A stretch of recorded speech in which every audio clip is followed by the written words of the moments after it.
പ്രതിപക്ഷ നേതാവ് V D സതീശന്റെ മലയോര സമരയാത്രയുടെ വേദിയിൽ മുഖ്യമന്ത്രി പിണറായി വിജയനെതിരെ ആഞ്ഞടിച്ച് പി വി അൻവർ. പിണറായി വിജയന്റെ ഭരണം അഴിമതി നിറഞ്ഞതെന്നും പിണറായിസത്തിന്റെ അവസാന ആണി നിലമ്പൂരിൽ നിന്നാകുമെന്നും അൻവർ പറഞ്ഞു. വനംവകുപ്പിനെതിരെയും രൂക്ഷ വിമർശനമാണ് അൻവർ ഉന്നയിച്ചത്. കേരളത്തിലെ വന്യജീവി സംഘർഷത്തിന്റെ ഗൌരവമറിയാത്ത രണ്ടുപേരെ കേരളത്തിലുള്ളൂ. അത് വനം മന്ത്രിയും മുഖ്യമന്ത്രിയുമാണ്.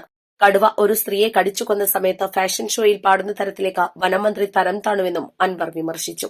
വെടിവെച്ചു കൊല്ലാനുള്ള അധികാരമുണ്ടായിട്ടും കേരളത്തിലെ സർക്കാർ അത് ചെയ്യുന്നില്ല. മുഖ്യമന്ത്രിക്കും വനമന്ത്രിക്കും ഉത്തരവ് നൽകാൻ ത്രാണിയില്ല. വിഷയം എത്രമാത്രം ഗൌരവമാണ് എന്ന് അറിയാത്ത ഒരൊറ്റയാളേ ഉള്ളൂ. അത് കേരളത്തിന്റെ മുഖ്യമന്ത്രിയാണ്. രണ്ടാമത്തെ ഒരാള് ഞാൻ പറയാതെ നിങ്ങൾക്കറിയാം, കേരളത്തിന്റെ വനമന്ത്രിയാണ്. 4 ദിവസം മുമ്പ് രാധയെ പുലി കടിച്ച് കൊന്ന് ശവശരീരം തെരഞ്ഞ് ജനങ്ങളാകെ ആ കാട് മുഴുവൻ പരതുമ്പോ ലോകത്തിന്റെ ചരിത്രത്തിൽ നമ്മൾ ആരും കണ്ടിട്ടില്ലാത്ത രീതിയിൽ ഇതിന് ഉത്തരവാദിത്തപ്പെട്ട ഒരു മന്ത്രി കോഴിക്കോട് കടപ്പുറത്ത് പാട്ട് പാടുകയാണ്. എന്താ സദസ്?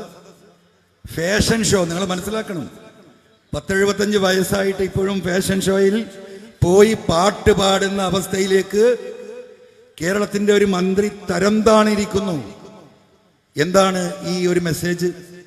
പാട്ട് നമ്മളൊക്കെ പാട്ട് കച്ചേരി വെക്കാറുണ്ട്. ഇവിടെ ഇരിക്കുന്ന CP ഒക്കെ ചിലപ്പോൾ പാട്ട് പാടാറുണ്ട്. ആ പാട്ട് എന്തിനു വേണ്ടിയാ?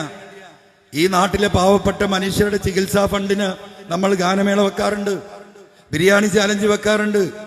ജനങ്ങളെ സഹായിക്കാൻ വേണ്ടിയിട്ടുള്ള അത്തരത്തിലുള്ള ജനകീയമായ പല കാര്യങ്ങളും നടത്താറുണ്ട്.